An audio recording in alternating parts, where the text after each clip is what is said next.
Well, hello and good morning, and hopefully we're having a good start to the day. I want to start off by saying happy winter solstice day here. Uh, and so, what that does anyone know what that means when we say winter solstice?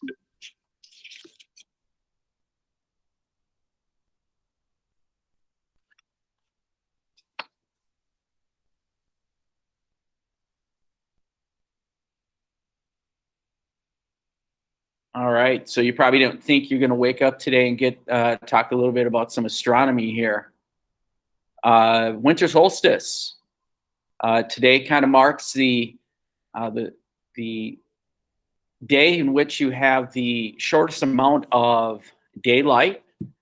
And so that will just mean, though, starting tomorrow, in theory, we'll have more light. And so um, and that will help us as we get through our winter months. And so today also kind of kickstarts the winter season as well here. So, so happy winter solstice. And for me to celebrate it, of course, I put on my Hawaiian t-shirt here, or shirt, to kind of bring it on as we jump into our last season and ready to embrace it, all that good stuff. All right. Something big is happening as well, something that hasn't happened for about 800 years. You have an alignment that is going to occur in and we'll see that in our skies at night. What alignment is going to happen here? Maybe if someone wants to unmic or put in the chat what they think that alignment's going to be.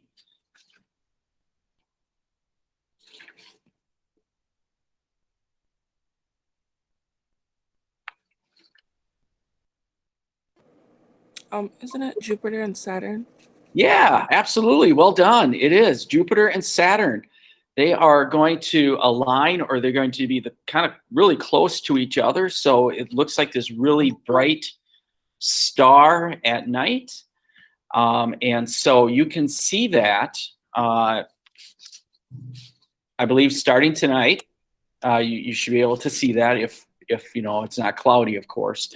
About an hour after sunset, you'll see the two planets align. You could see if you just walked out and you looked at it in the southwestern part of the sky, you should be able to see it. If you put binoculars on, and of course, if you have a telescope, you'll see it even better. So there we go. Little astronomy here on this wonderful Monday morning. All right. Does anyone have anything good for the cause here? Any type of highlights that they want to share about the weekend? Of course, in the Newcomb household, son has come home from college, and so he'll be home for a little bit because he'll be starting his winter break here as well.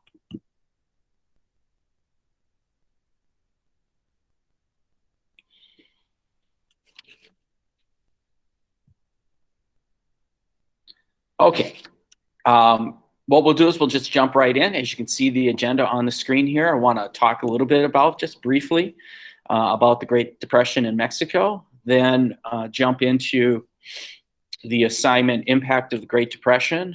And I have a little prompt that kind of leads into that. And this is going to be a summative assessment.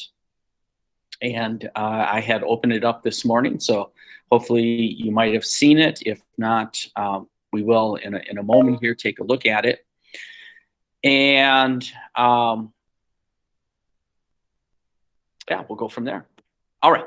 So with the Great Depression in Mexico, we should have gotten a sense that in Mexico, the government really was consolidating the Mexican Revolution, just kind of putting some finality to it.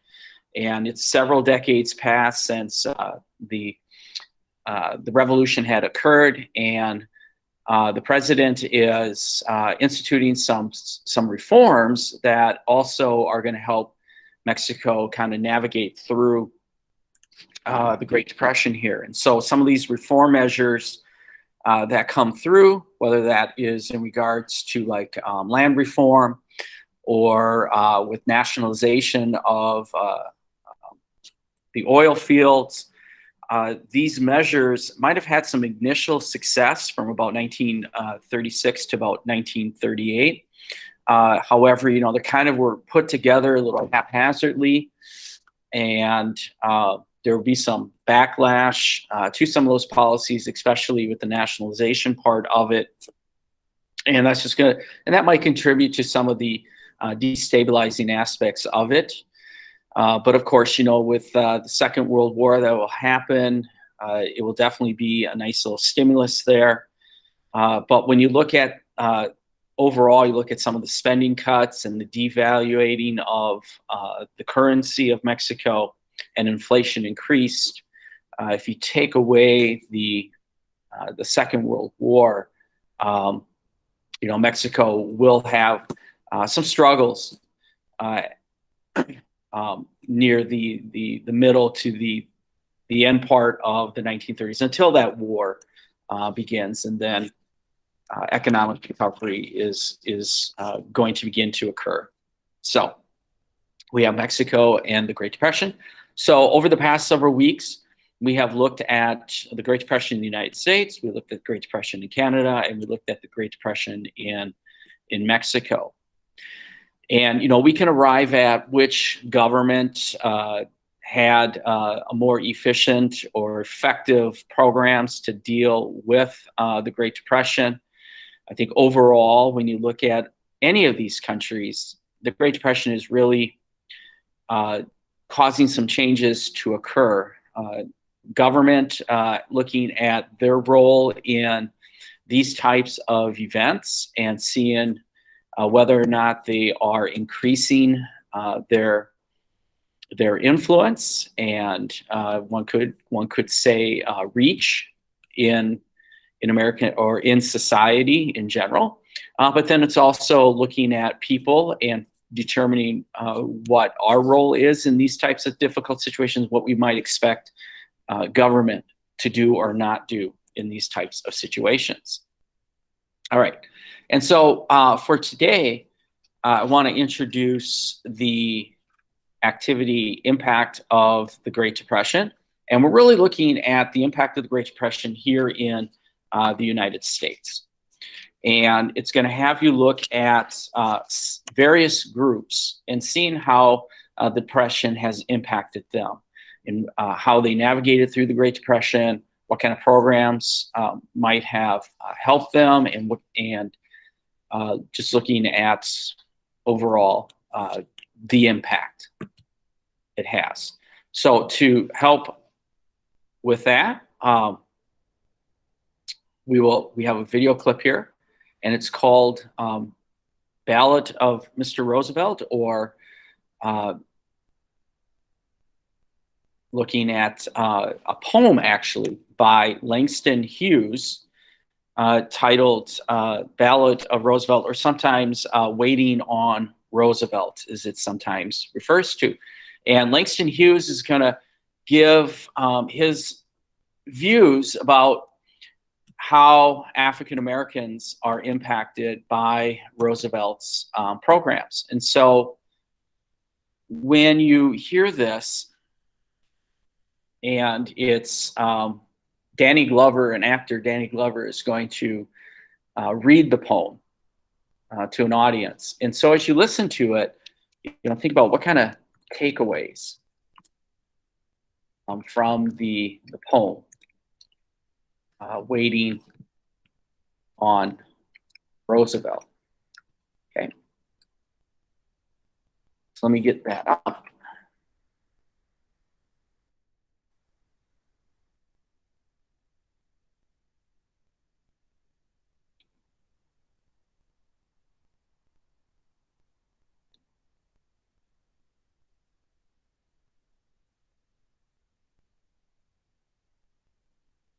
Okay. So again, think of some takeaways here.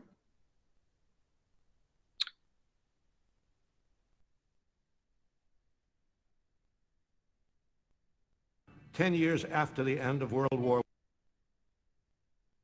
I, came the most severe economic collapse in the history of the nation. People stood on bread lines, struggling to survive. 1/3 of the labor force was out of work. Black people were especially hard hit, and they found that their needs were ignored by the government. Langston Hughes, an African-American poet of the Harlem Renaissance, voiced their frustration. The pot was empty. The cupboard was bare. I said, Papa, what's the matter here? Waiting on Roosevelt, son. Roosevelt? Roosevelt. Waiting on Roosevelt, son. The rent was due and the lights were out. I said, tell me, Mama, what's it all about? We're waiting on Roosevelt, son. Roosevelt, Roosevelt. Just waiting on Roosevelt. Sister got sick and doctor wouldn't come because we wouldn't pay him the proper sum. Waiting on Roosevelt, Roosevelt, Roosevelt. That's waiting on Roosevelt. Then one day they put us out the house. Ma and Pa was meek as a mouse, still waiting on Roosevelt, Roosevelt, Roosevelt. But when they felt those cold wind blows and didn't have no place to go, Pa said, I'm tired of waiting on Roosevelt, Roosevelt, Roosevelt. Damn tired of waiting on Roosevelt. I can't get a job and I can't get no grub. My backbone and navel doing the belly rub. Waiting on Roosevelt, Roosevelt, Roosevelt. And a lot of other folks was hungry and cold, done stopped believing what they'd been told by Roosevelt, Roosevelt, Roosevelt. Because the pot's still empty and the cupboard's still bare, and you can't build a bungalow out of air. Mr. Roosevelt, listen. What's the matter here?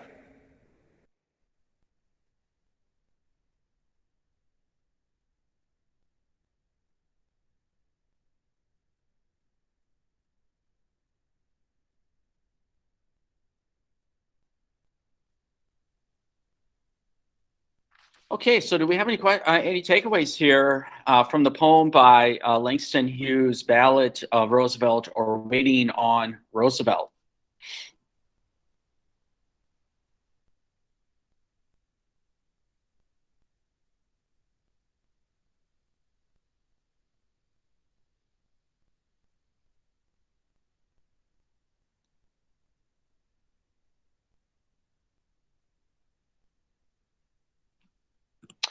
So now one thing when we look at Langston Hughes is one of a number of very influential writers from that is associated with the Harlem Renaissance. And through his writing, he will in some ways make some social commentary about what is happening in American society, and especially what's happening for African Americans in American society.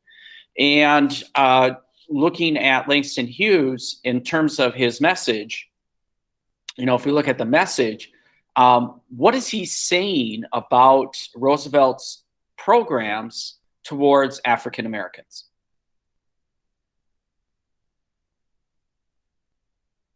Put your response either in the chat or on mic.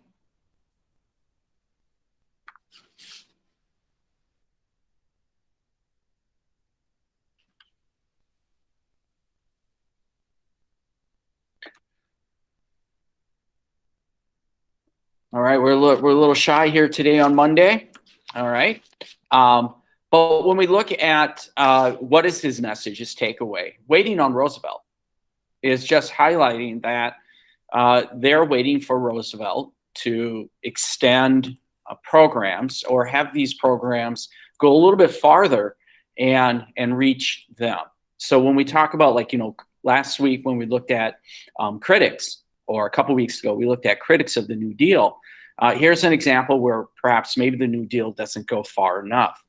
The relationship that Roosevelt has with the African-American community is an interesting one in that historically, African-Americans had supported the Republican Party. But then here by the 1930s, through some political realignment, the African Americans are now starting to vote for Democrats like Roosevelt. And Roosevelt is falling short on some of the measures that they're looking for, like a strong anti-lynching legislation. But then you can also look at some of the legislation that's being put together, the programs, and African Americans are being left out, and as well as other groups are being left out as well. He does have Eleanor Roosevelt, who's his wife and a huge advisor here for him, and they have what is sometimes dubbed the Black Cabinet, which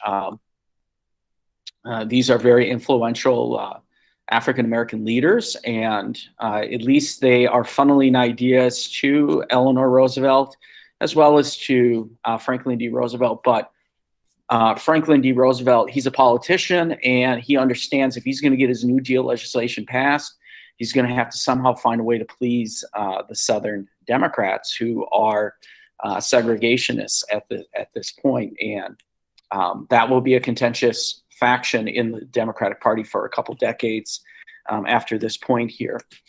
All right. So this is just like one example of impact of Great Depression. You're going to build on it. And so let's take a look at that assignment. And on the screen here, you can see that I've called up the impact of the Great Depression. So you want to make sure that you have that. And it's going to look something like this. Now, you are going to be able to work with a historical buddy, and that means one other, all right? And that historical buddy needs to be in this class, all right? And I only have one section, so it needs to be in this class here, or you can go solo. That's fine as well. This is a summative piece, though. So if you're going to work with someone, you want to make sure that there is collaboration going on and you can share ideas and information, and that you're pulling your weight as well if you're working with someone, all right? Ultimately, we're looking at this is going to be due Wednesday, January 6th. All right, so there will be a few days after we come back from winter break in which this is done. Do not sit on it, though, until we come back. You know, I would take some time to work on it. We'll have time to work on it today. We'll have time to work on it tomorrow. And you do have that luxury to kind of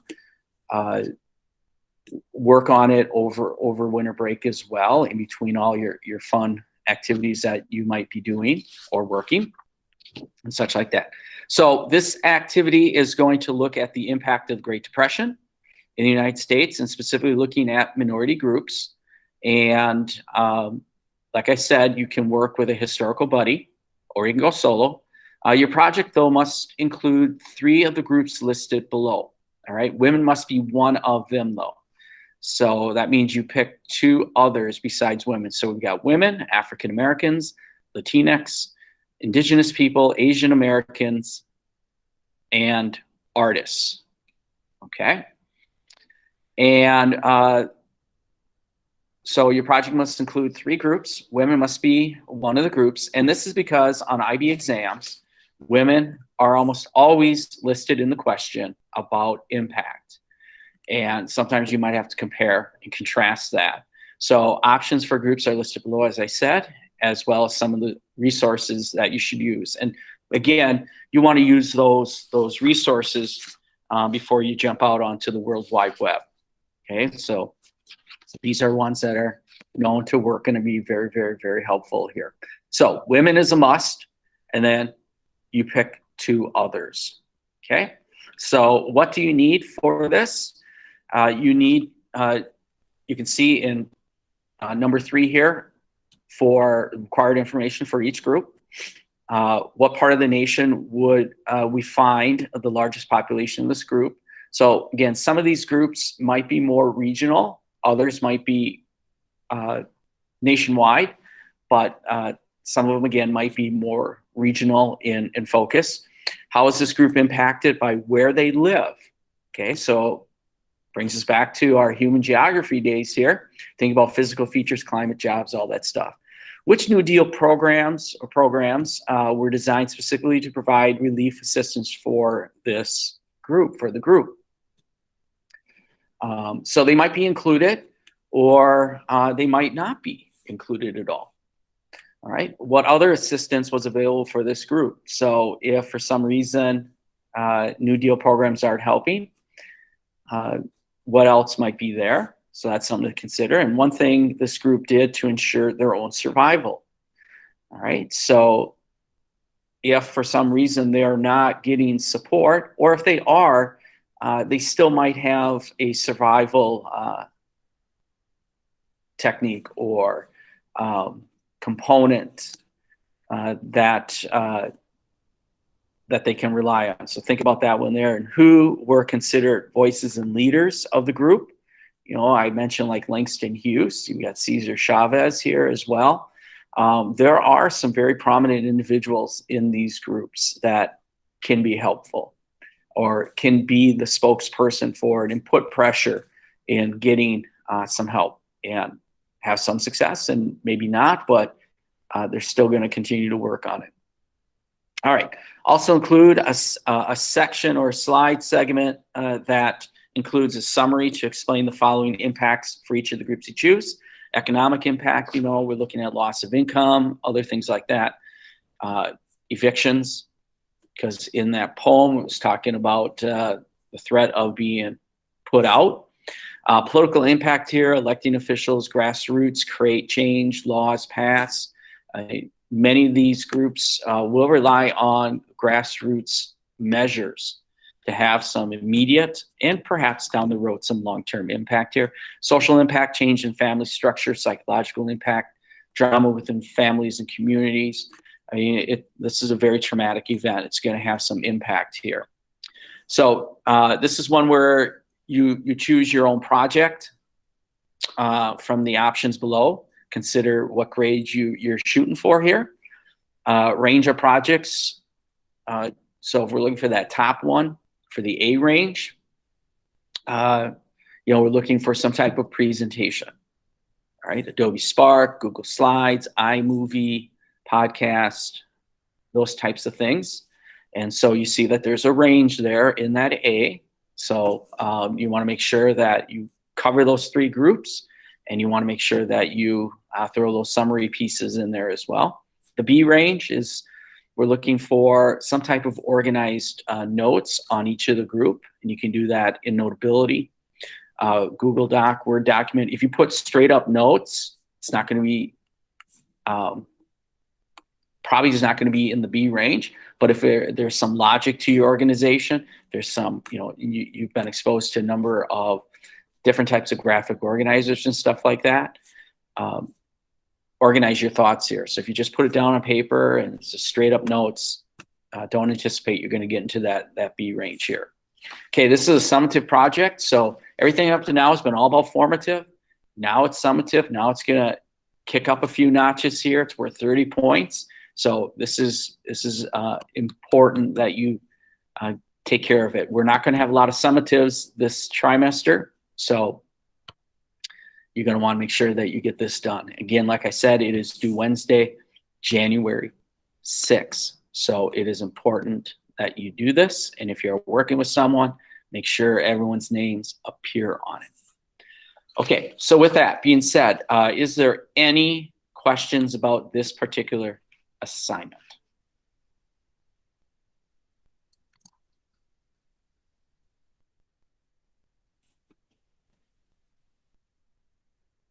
So this assignment is going to be our closure to the unit on Great Depression. And so after that, we'll have a little mini unit focusing on the Second World War to kind of end out this trimester.